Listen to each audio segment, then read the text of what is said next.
जबलपुर गांव में एक छोटी सी झोपड़ी में एक परिवार में राहुल और राहुल की पत्नी सीमा और 6 वर्ष की रिया बेटी के साथ रहा करते थे। राहुल मेहनत मजदूरी करता और अपने परिवार का पेट भरा करता था। ठंड का माहौल चल रहा था। उनकी आर्थिक स्थिति बहुत खराब थी। एक दिन गांव के चौपाल पर चाय वाले की दुकान के बाहर गांव के लोग इकट्ठे बैठे थे। अब की बार लगता है बहुत कड़ाके की ठंड पड़ने वाली है। अभी से ही इतनी ठंड है। हाँ, अब की बार ठंड बहुत है। अरे चाय वाले भैया, जरा एक चाय कप लगाना और साथ में पकौड़े भी कर लेना। ठंड में चाय पकौड़े खाने का मजा ही कुछ और है। इतने में राहुल वहाँ से उठकर अपने घर पहुँचता है। अजी, तुम कहाँ चले गए थे? इतनी ठंड लग रही है, कुछ करो। हमारी छत टूटी हुई है, इसमें से ठंडी ठंडी हवा आती है। हाँ, गांव वाले भी कह रहे थे अब की बार ठंड ज्यादा पड़ने वाली है। पता नहीं हमारा क्या होगा। अजी, तुम किसी से मदद के लिए क्यों नहीं कहते? ठंड बहुत पड़ रही है और अभी तो शुरुआत है, आगे पता नहीं क्या होगा। अरे भाग्यवान, सही कह रही हो। आज सेठ के पास जाऊंगा, उनसे कुछ पैसे एडवांस ले लूंगा और अपनी छत सही करवा दूंगा। राहुल सेठ के पास जाता है। अरे राहुल, इतनी देर क्यों लगा दी आने में? अगर काम करना बस की नहीं है तो काम करते ही क्यों हो? मेरे यहाँ ऐसा नहीं चलेगा। सेठ जी, ऐसा मत कहो। मैं आपके पास उम्मीद लेकर आया हूँ, आप मना मत करना। मैं चाहता हूँ तुम मुझे कुछ पैसे एडवांस दे दो। मैं धीरे धीरे करके तुम्हारे पैसे उतार दूंगा। काम तो तुम समय पर करते नहीं हो, पैसे एडवांस लेने आ रहे हो। मैं किसी को पैसा एडवांस नहीं देता। अगर पैसों की इतनी ही जरूरत है तो काम किया करो। सेठ जी, ऐसा मत कहो। मेरी छत टूटी हुई है और ठंड बहुत पड़ रही है। उसमें ठंडी ठंडी हवा जाती है। मेरी बच्ची छोटी है, अगर उसे कुछ हो गया। मैं किसी को एडवांस पैसा नहीं देता। अगर तुम्हें काम करना है मेरे पास तो कर लो, वरना यहाँ से चले जाओ। राहुल मायूस होकर वहाँ से अपने घर की ओर निकल जाता है। अचानक हवा तेज हो जाती है। आसमान में काले बादल छा जाते हैं। अरे, ये तो आसमान में काले बादल छा गए। इतनी ठंडी हवा चल रही है। मुझे जल्दी घर जाना होगा। सीमा और रिया घर पर कांप रहे होंगे। राहुल वहाँ से अपने घर की ओर निकल जाता है। राहुल जैसे ही घर पहुँचता है, पापा, तुम कहाँ चले गए थे? इतनी ठंड लग रही है, ठंडी ठंडी हवा आ रही है, मेरे तो हाथ पैर भी जम गए। पापा, अजी, सेठ ने पैसे एडवांस दे दिए क्या? इतनी ठंड लग रही है। नहीं, सेठ ने एडवांस पैसे देने के लिए मना कर दिया। तुम्हें और रिया को भूख भी लग रही होगी और मुझे भी लग रही है। मैं जंगल से जाकर लकड़ियाँ ले आता हूँ। आसमान में काले बादल छा रहे हैं। अगर बारिश हो गई तो चूल्हा भी नहीं जल पाएगा। राहुल जंगल की ओर निकलता है। जंगल पहुंचकर वह लकड़ियां उठाता है और घर की ओर निकल पड़ता है। अचानक बहुत तेज बारिश होने लगती है। अरे नहीं, ये क्या हो गया? इतनी तेज बारिश हो रही है, मेरी तो लकड़ियां भी भीग गईं। अब तो चूल्हा भी नहीं जल पाएगा। हे ईश्वर, ये तूने क्या किया? हमारी तो छत भी टूटी हुई है। मेरे घर में पानी टपक रहा होगा। मुझे इस बारिश में ही घर जाना होगा। राहुल अपनी घर की ओर निकलता है। वो घर पहुंचता है। अजी, ये क्या हो गया? इतनी तेज बारिश हो रही है, घर में पानी टपाटप हो रहा है। हाँ, इतनी तेज बारिश हो रही है, पता नहीं अब क्या होगा। जंगल लकड़ी लेने गया था, रास्ते में लाते हुए वो भी भीग गई। अरे, लकड़ी होती भी तो घर में नहीं चूल्हा जल पाता। इतना पानी हो गया है, चूल्हा कैसे जलता? अब तो ऐसा लग रहा है जैसे छत भी गिर जाएगी। मेरा तो दिल घबरा रहा है। सीमा, रिया का हाथ पकड़ लो। छत कभी भी गिर सकती है। चलो बाहर चलते हैं, किसी से मदद मांगते हैं। कोई तो अपने घर में बिठा ही लेगा। हमारी छत का भरोसा नहीं है। तीनों अपनी झोपड़ी में से बाहर आ जाते हैं।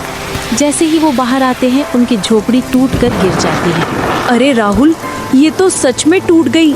अगर हम इसके अंदर होते तो हम तो मर ही जाते। हाँ, चलो मेरे दोस्त के घर चलते हैं। उसका घर पास में है, वो मेरी मदद जरूर करेगा। वो तीनों ठंड में कांपते हुए अकीब दोस्त के घर पहुंचकर दरवाजा खटखटाते हैं।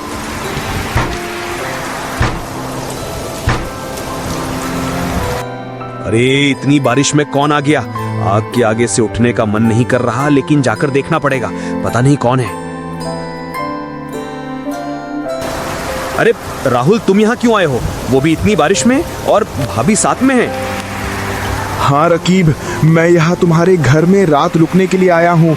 हमारा घर टूट गया है, इतनी बारिश हो रही है और हवा भी चल रही है। तुम अपने घर में बिठा लो। अरे कैसी बातें कर रहे हो? मैं तुम्हें अपने घर में कैसे रुका सकता हूँ? जब तुम्हें पता था इतना कमजोर घर है तुम्हारा, तो उसकी मरम्मत कर लेते, अब भटकना तो ना पड़ता। मैं तुम्हारे पास बहुत उम्मीद से आया था, ऐसा मत करो। हम इतनी बारिश में कहाँ जाएंगे? तुम कहीं और देख लो। इतना कहकर रकीब घर के अंदर चला जाता है और दरवाजा बंद कर देता है। राहुल और सीमा मायूस हो जाते हैं। ये तो तुम्हारा बहुत अच्छा दोस्त था, जरूरत पड़ने पर हमारा साथ नहीं दिया। अब क्या होगा? मतलब ही लोगों का बुरे वक्त में ही पता चलता है। चलो और किसी का घर देखते हैं।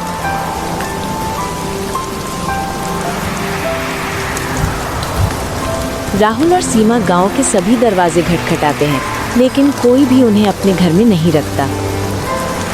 सीमा, अब तो बस सेठ का घर ही रह गया है। बस उनके घर और चलते हैं, वो हमारी आखिरी उम्मीद है।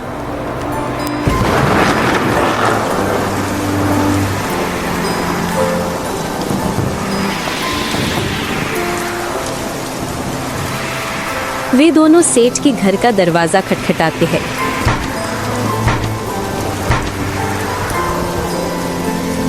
अरे राहुल, तुम यहाँ क्यों आए हो? सेठ जी, हमारा घर टूट गया है। इतनी बारिश हो रही है और हवा चल रही है, हम ठंड के मारे कांप रहे हैं। जब बारिश बंद हो जाएगी हम यहाँ से चले जाएंगे। अरे मैं तुम्हें अपने घर में नहीं रख सकता, तुम जाओ किसी और से मदद मांग लो और अब मत आना। इतना कहकर सेठ दरवाजा बंद कर लेता है। राहुल और सीमा की आखिरी उम्मीद भी टूट गई थी।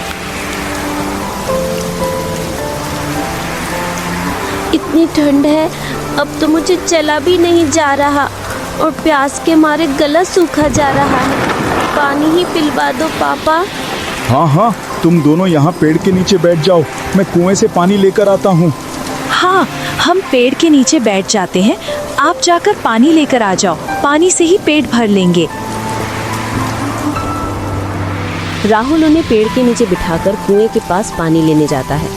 राहुल इतने में पानी निकालता, उसका पैर फिसल जाता और वो कुएं में जाकर गिरता है। जब उसकी आंख खुलती है, कुएं के नीचे की एक दुनिया में पहुंच जाता है। ये मैं कहाँ आ गया? इतनी खूबसूरत जगह है, मैं तो कुएं में गिरा था। पेड़ पर बैठा एक तोता जो राहुल को देख रहा था, वो बोलता है, तुम कौन हो? यहाँ आज से पहले कोई नहीं आया, तुम यहाँ कैसे आए हो? कौन है? कौन बोला? सामने आओ। मैं हूँ एक बोलता तोता। एक बोलता तोता? तुम बोल सकते हो? ये कैसे हो सकता है? और ये मैं कहाँ आ गया?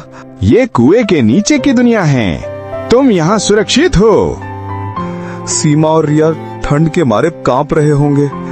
तुम यहाँ कैसा आए हो? मेरा घर आंधी और बारिश में टूट गया है। गांव वालों से मदद मांगी, लेकिन सबने अपने घर में बिठाने के लिए मना कर दिया। मैं अपनी पत्नी सीमा और अपनी बेटी रिया को पेड़ के नीचे बिठाकर उनके लिए कुएं से पानी लेने आया था, लेकिन कुएं के पास आकर मेरा पैर फिसल गया और मैं यहाँ आ गया। ओ नहीं, ये तो तुम्हारे साथ बहुत बुरा हुआ। मुझे बहुत अफसोस है, लेकिन इसकी कोई मदद नहीं करता, उसकी मदद ईश्वर करता है। तुम्हें पता है यहाँ पर एक खजाना है। खजाना? क्या सच में यहाँ खजाना है? हाँ, यहाँ पर एक खजाना है, लेकिन नदी के उस पार जाकर टाइम शुरू हो जाता है और 15 मिनट के अंदर खजाना ढूंढना होगा। हाँ, मैं जरूर ढूंढूंगा। क्या तुम मेरी मदद करोगे? हाँ, मैं तुम्हारी मदद करूंगा। चलो ढूंढते हैं। चलो ढूंढते हैं। तोता और राहुल नदी पार करके आगे बढ़ते हैं और अचानक तोता पेड़ से टकराकर नीचे गिर जाता है। अरे नहीं, तुम तो गिर गए, तुम्हारे चोट लग गई है। मैं इस पर कुछ कपड़ा बांधता हूँ। नहीं नहीं, तुम्हारा टाइम शुरू हो गया है, 15 मिनट खत्म हो जाएंगे। तुम जो खजाना ढूंढो। नहीं, तुम तकलीफ में हो और तुम्हें तकलीफ में छोड़कर मैं खजाना नहीं ढूंढ सकता। खजाना मिले या ना मिले, मैं तुम्हारी मदद करूंगा।